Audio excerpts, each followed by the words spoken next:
Ang kaninang sinabi po ni Ma'am Grande ay may na-cancel na 6 and then still pinoproseso yung iba. Consular officers, consular affairs, Mr. Pangwi, 308. Peke na. I mean, walang task force yan. Cancel ang passport. Mr. Honorable Pangwi, Senator, please. Yes, please. As for the 300 birth certificates or civil registry documents referred by the DFA to PSA, this is actually a mixture of not just for passports but for apostille. So, to be specific, also in our apostille sections, apostille unit, they would have to ask for verification in order to ensure that the apostilles are correct. However, specific to passports, we have requested verification for 100, at least from 2023 to as of recent, more than 100 birth certificates specific for passports. Of these, we have already determined that 60 are fraudulently acquired. Of this 60, we have now canceled 55 passports. 308 did not apply for Philippine passports. It's all in todo po yung nakwan for all consular services in the DFA, apostille, other purposes. But specific for passports, as of 2022, we have referred 100 plus. But have you coordinated closely with PSA so that all of their findings regarding fake birth certificates and those who applied for passports and looking forward, they may apply, dapat i-blacklist na nyo at i-cancel na lahat ng passports mula nung natanggap nyo yung impormasyon na peke ang birth certificate? Yes, ma'am. Every time that there's a person suspicious to us, we immediately refer to PSA.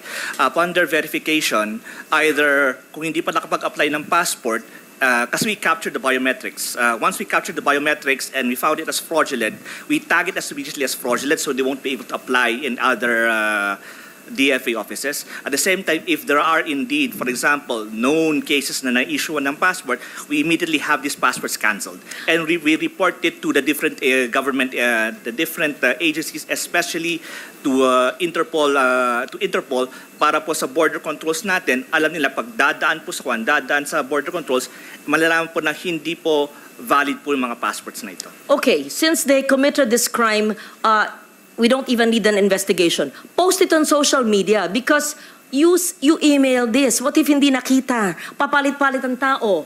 Masama ba? Is this violation of the Data Privacy Act? No, they've committed a crime. So post it on Facebook.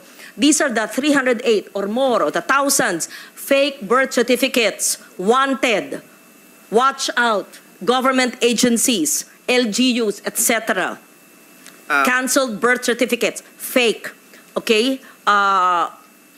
Passports are cancelled for the following due to fake birth certificates. These are not applying, but if they apply, no, they cannot. So that we're forewarning other government agencies and maybe your satellite offices na hindi sabi nyo manned by DFA but sometimes outsourced, dyan napapasukan, because I trust so much the DFA that I don't think may sindikato dyan. Napapasukan, pag satellite offices, baka hindi nyo kontrolado yung mga supplier ninyo o kung sino nakakuha ng kontratang yan mag-satellite office. Is it wrong to post it on Facebook, online, so we see these wanted people? As we have recently circulated, at least when it comes to the cancelled passports, we have already sent letters to AMLAC, to SEC, and we plan to also maybe once approved even to the LRA because of course especially pag lupang pinag-uusapan dapat Pilipino po ang may kwan yan. We just to ensure po na at least in the to the government offices na talagang importante, mas-circulate po namin yung mga pangalan ng mga kanselado mga pasaporte. Thank you, Madam Chair. Senator Sherwin, thank you very much. I will ask my questions after his turn. Thank you. Thank you, Sen. Lauren. And during your turn, the IACAT is also here to address your questions on the anti-trafficking. If I may, ma'am. Back to, yes, Mr. Pangwi, and then we go back to Sen. Sherwin. This was mentioned by Senator Gatchalian regarding the passports dun sa passport. Though we will submit a report already regarding this, yung sa 4 na nahanap sa Thailand. I personally saw those passports kasi punta kami ng ASECO just recently to Thailand to look at these passports. These are tampered passports, and as per records, declared lost to mga passports na ito. These are, I need to say, laughably, a poor attempt to, pakita mo lang pangit na yung laminate, tampered talaga yung details. This is another issue that we're also trying to find out kung anong nangyayari sa mga lost, pag na-declare lost ng passport, saan napupunta pa. But that's another matter. But as for those 4 passports, we will send a report, but we will have to declare na these are tampered passports declared lost. So please, for DFA and as earlier mentioned, LRA, submit those reports. Kasama po yung mga detalye na itinanong at saka yung response nyo dun sa mungkahi, paano i-inform properly yung publiko tungkol dito while you are improving document security sa ating gobyerno. So back to Sen. Sherwin now, please. Thank you. And sa PSA, no, I'm looking at sinabi nyo mayroon pang ibang birth certificates na nakapangalan kay Angelito Go and Amelia Lial. No? Dalawa, may pattern no? First, lahat sila late registration. No? Pangalawa, yung kanilang date of marriage, mali-mali. No? Yung kay Mayor, kay Alice at kay Sheila, October 14, 1982. Kay Seaman and Wesley, January 21, 1987. So doon pa lang red flag na. Diba?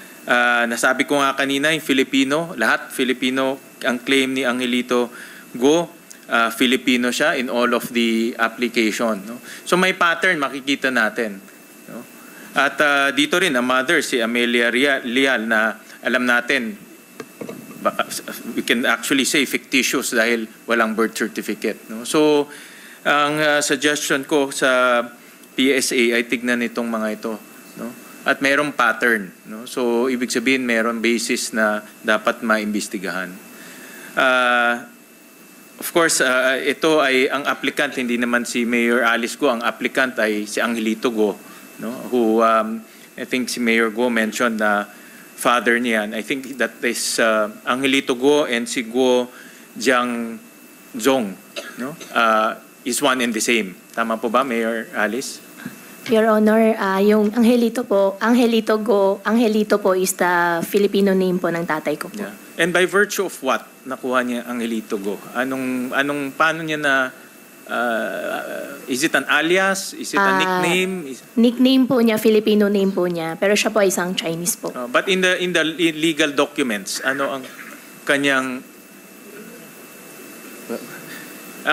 mayroon bang legal document na nagde-declare na siya si Angelito Go o yan lang ang nangyayari naman yan, diba? May mga aliases, may ano.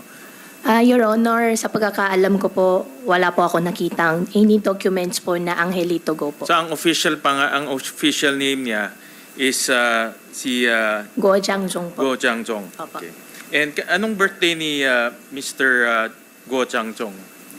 What's birthday? September 16, 1958 po. 16, 1958. Opo. I read your post doon sa Facebook and you mentioned that your father is 70 years old. And then sa interview nyo, you also said 70 years old? Ang nasabi ko po, yung tatay ko, almost 70 years old na po. Medyo matanda na po. If you run the numbers, 1958 is only 66. Mid-60s lang siya, wala pa siyang 70. No? Opo. So, may pakita kong picture na ID Opo. ni Mr. Go Jiangzong.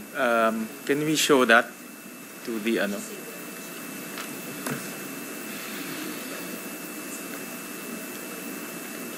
Since siya kasi yung nag-file nitong itong birth certificate mo, gusto rin namin makilala kung sino siya.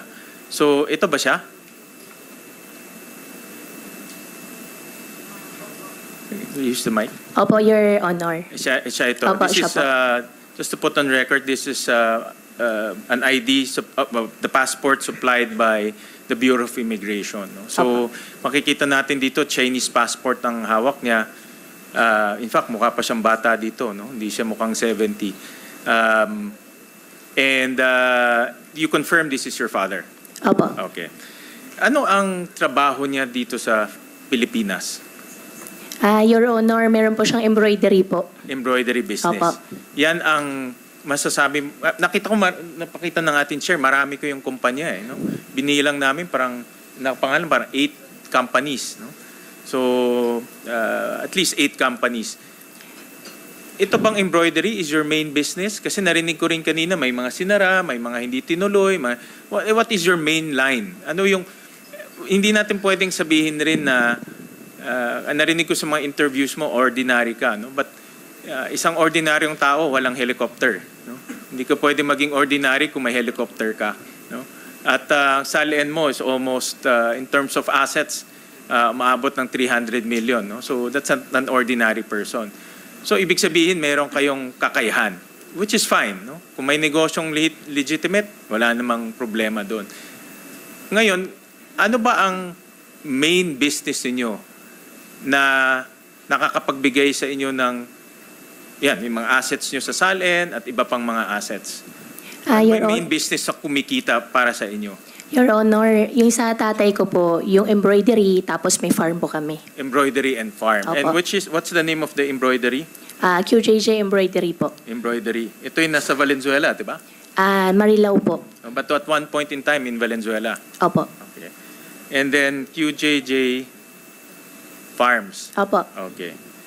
And then, but your father, ano ang kanyang responsibility, anong kanyang trabaho dito sa dalawa? Oversea po. Overseas siya. Opo. Siya ba yung nagbebenta?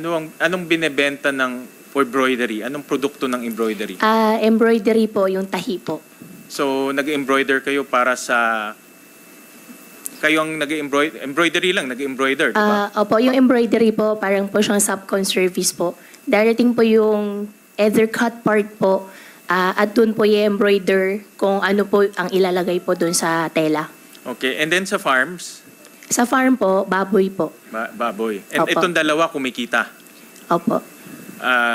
Masasabi mo ba na itong dalawa ang bumubuhay sa inyong pamilya? Opo. At yung tatay ko po, meron din po siyang sarili pa po niyang negosyo po sa China. Sa China? Opo. Can you describe to us kung ano yung mga negosyo niya sa China? Ang negosyo po niya sa China, fabrics po at embroidery pa rin po. Fabrics and embroidery. Opo. And ganun rin ba anong klaseng, can you describe to us ano yung fabrics and embroidery business niya doon? Meron, ganun pa rin po. Yung sa fabrics naman po, ay buy and sell at nagdaday po ng fabrics. Yung sa embroidery naman po ay same pa rin po dito sa Pilipinas. Yung ini-embroider po either sa cut parts po or sa tela po. And malaki ba kita niya dyan? Wala kaming documents because it's in China. But in your opinion, yan ba ay malaki pang kita niya dyan sa negosyo niya sa China? Your Honor, hindi po niya nadidisclose po sa akin yung exact amount po. Pero yan po yung negosyo pa po niya nung bata pa po siya. Okay. And then, madalas ba siyang bumiyahe? Your Honor, opo. Okay. Saan siya pumupunta? Katulad po kahapon po, pumunta po ng China po. Kasi tinignan rin namin in records, ng travel records ng father mo, again supplied by the Bureau of Immigration, talaga madalas siyang bumiyahe almost every month. No? Like for example, in 2024, 6 times. In 2023, 12 times. In 2019, 14 times. 2018, 18 times. So almost once a month. May nakita rin ako, maliit lang, may nakita rin akong isang travel niya. It's December, I think it's one of the years, na lumipad siya 3 beses sa isang buwan. No? So madalas siyang lumilipad papuntang iba-iba. Karamihan China, like for example, in 2013, 6 times to Guangzhou, China, 2 times to Xiamen, Hong Kong, karamihan China, no? Pero kami politiko kami, no? But parang kakaiba yung bumabiyahe almost every month at sa isang buwan 3 beses sa isang buwan. So ano yung kanyang, can you describe to us ano yung kanyang ginagawa sa China? Your Honor, ang tatay ko po, since may edad na po siya, medyo matanda na, pag umaalis po siya, dito po kasi sa Pilipinas, wala po masyado, tingin ko lang po sa aking ano lang po, wala po masyadong mga kaibigan. Madalas po talaga siya umuwi ng China.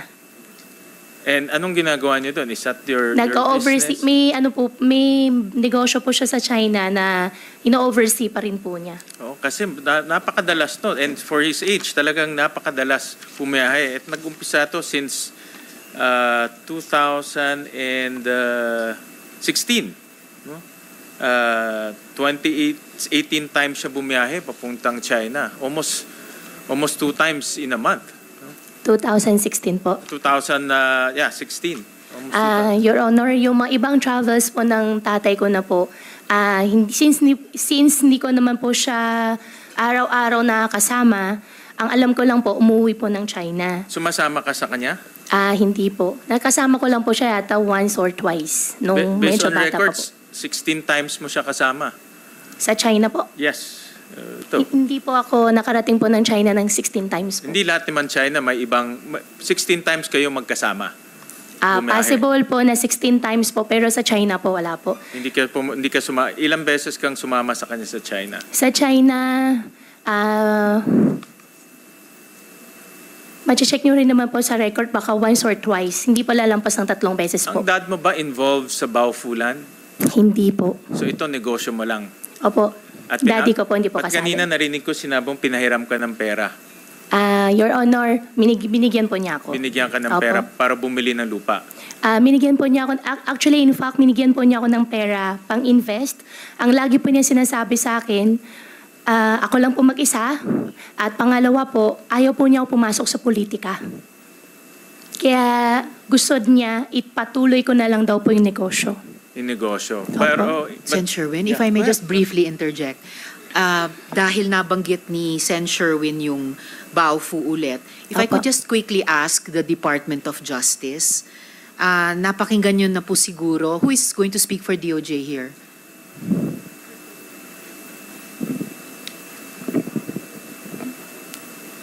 Your Honor, on behalf of the Department of Justice for the Interagency Council Against Trafficking, Your Honor. Yes, Attorney Bendoval. Salamat, Yes, Your sir. Honor. I'm sure napakikinggan nyo yung tungkol sa links ng mga Baofu incorporators dun sa Singapore money laundering case. Would you be able to inform the committee if DOJ is working with the Singapore Ministry of Justice on this? Mamaya also, before we suspend this hearing, I will pose a similar question to PAGCOR about an executive session. Would there be a preference from the DOJ to withhold this information about any working with the other Ministry of Justice until such an executive session might be called? Kasi ayoko namang ikompromiso yung ating law enforcement, pero lahat po kami, we really want to get to the bottom of this, Attorney Bendoval. Yes, Your Honor. With the permission of the Honorable Chair, for the Interagency Council Against Trafficking and the Department of Justice, this representation also speaks in behalf of the Undersecretary in charge of IACAT, Yusek Nicholas Felix T. And in fact, it is the humble request of the IACAT DOJ if we could request the Honorable Committee for an executive session.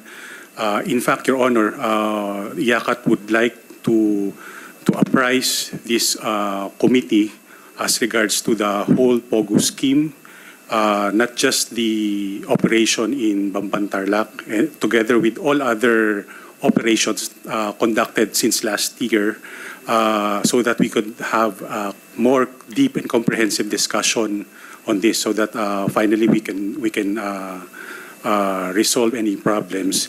And as much as we would like to disclose any information, Your Honor, just temporarily would like to classify it as confidential as of now.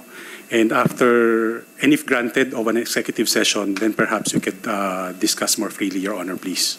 Salamat, Attorney Bendoval. The Chair will gladly schedule that executive session before the next hearing dahil importante po itong mga isyung ito sa aming lahat ng mga senador. Salamat po. Back to you, Sen. Sherwin. Thank you, Madam Chairman. Mayor Alice, nasabi niyo kanina na ang father niyo nagbibigay ng puhunan sa inyo para magnegosyo kayo. And kanina narinig ko, minsan 500,000, 1 million, 2 million. At binigyan rin kayo ng puhunan para pumasok dito sa Baufulan. Tama? Your Honor, hindi po. Binigyan po niya ako ng pampuhunan po, pangbili ko po ng lupa. Pero Na yung ginamit niyo sa Baufu? Umpisa po niyan, wala naman pong Baufu. Binili ko po yung property po ng installment.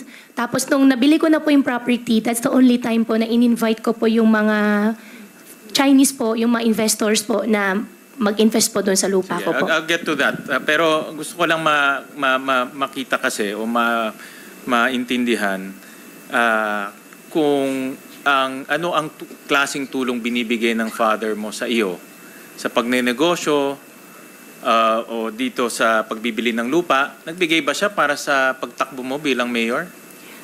Your Honor, yung tatay ko po, tumulong din po nung tumakbo po Like ako. any father naman tumutulong. Opo. Diba? That's lahat ng mabubuting ama tumutulong talaga sa mga anak nila. Dahil tinitignan ko, I'll flash it, no? Yung QJJ farm